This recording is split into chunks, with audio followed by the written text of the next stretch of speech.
The chassis and interior are now pretty much all finished and detailed up, so I could move on to detailing the body, starting off by painting the mesh grills on the rear panel in some flat black, as I did not have the photo etch piece and some regular mesh would not form nicely enough, so I just left it in place as it was molded from the factory and just added some flat black paint on top of it to give it that mesh kind of look.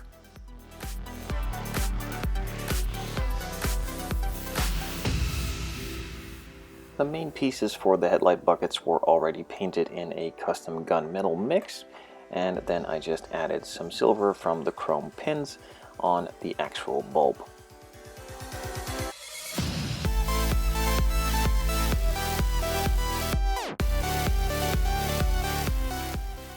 The plastic engine bay surround is also the rear panel of the interior, and there needed to be some glass glued into there. So I used some Bob Smith Industries Super Gold Plus. It is a clear part safe super glue, just to glue that piece in place in between those and move on to assembling the chassis, interior, and all the engine parts together, and then start moving on and getting it ready for the body to be put on.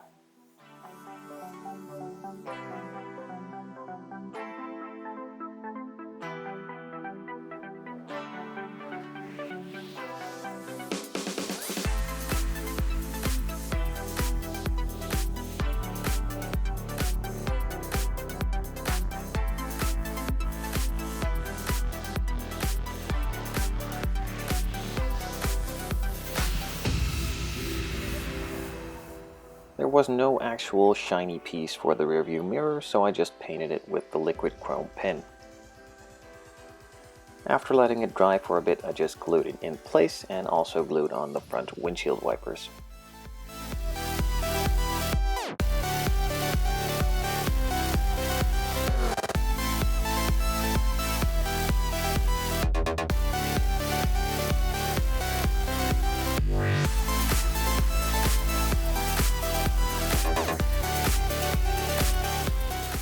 On the doors, there's also a piece of a rubber that is supposed to be there, so I quickly just masked it off, cut it out, and painted it in flat black.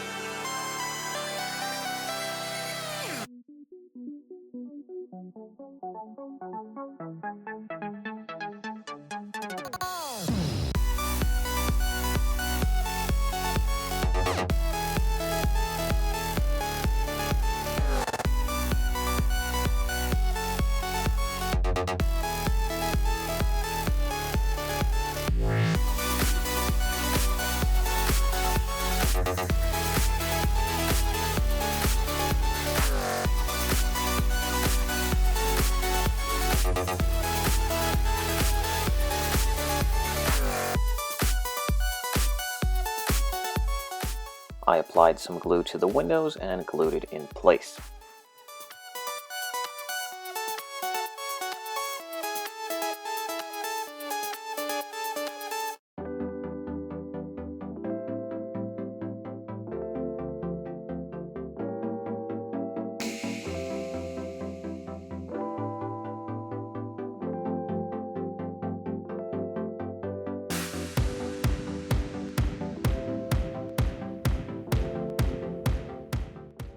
The headlight buckets now had some time to dry off, so I applied some glue to the body and also glued those in place.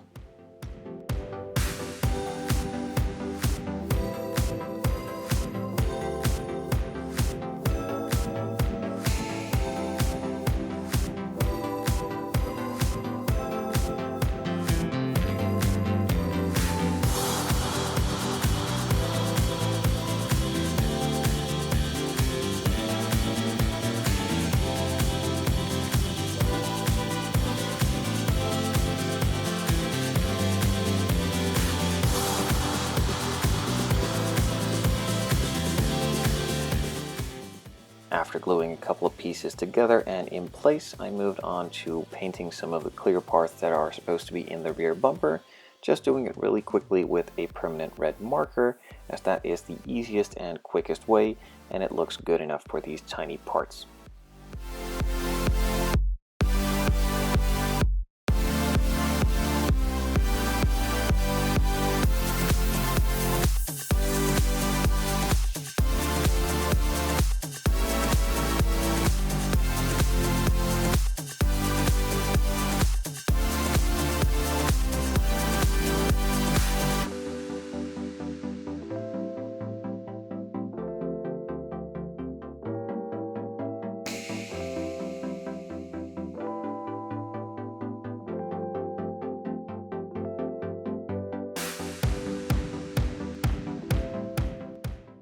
With that final piece now glued onto the body, it was ready to be put together with the interior and engine. It took quite a bit of wiggling, pulling, stretching, pushing, moving, and a bit of swearing and asking where it is stuck, and then actually finding out where it is stuck, moving that over, giving it a bit of a push and a shove, and it finally all clicked together.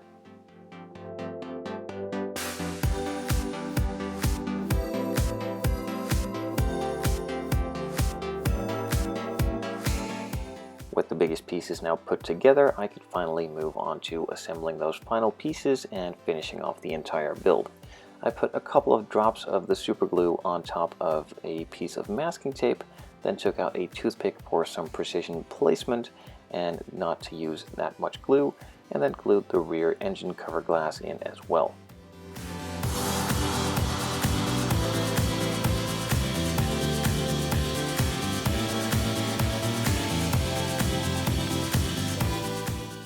Before I could glue the lenses for the headlights in, I first needed to add the black border around it to simulate the rubber with a permanent black marker.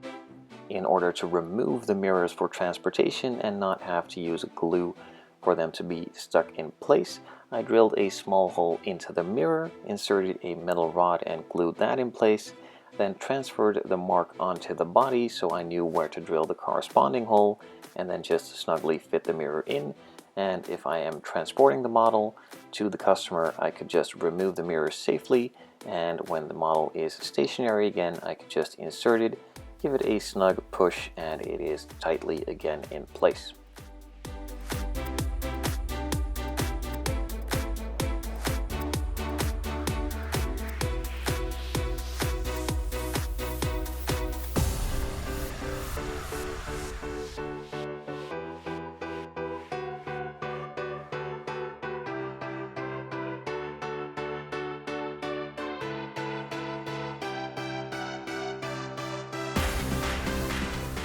The last couple of clear parts on the rear were glued on, and I started adding the wheels, and then I could finally finish it off with some 3D emblems from Hobby Design and Model Factory Hero, and also add some chrome 3D emblems also from Hobby Design for the Ferrari logos on the rear and the Pininfarina logos on the side.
final Ferrari decals were placed on the calipers, and this model is finished for now. I have some wheels on order, but they did not come in time, so I had to finish it with the stock wheels, and tomorrow I will show it side by side with a couple of pictures of the actual car, and when those wheels get in, I might do a quick video or just post some photos on my Facebook page to see what the actual model turned out to look like.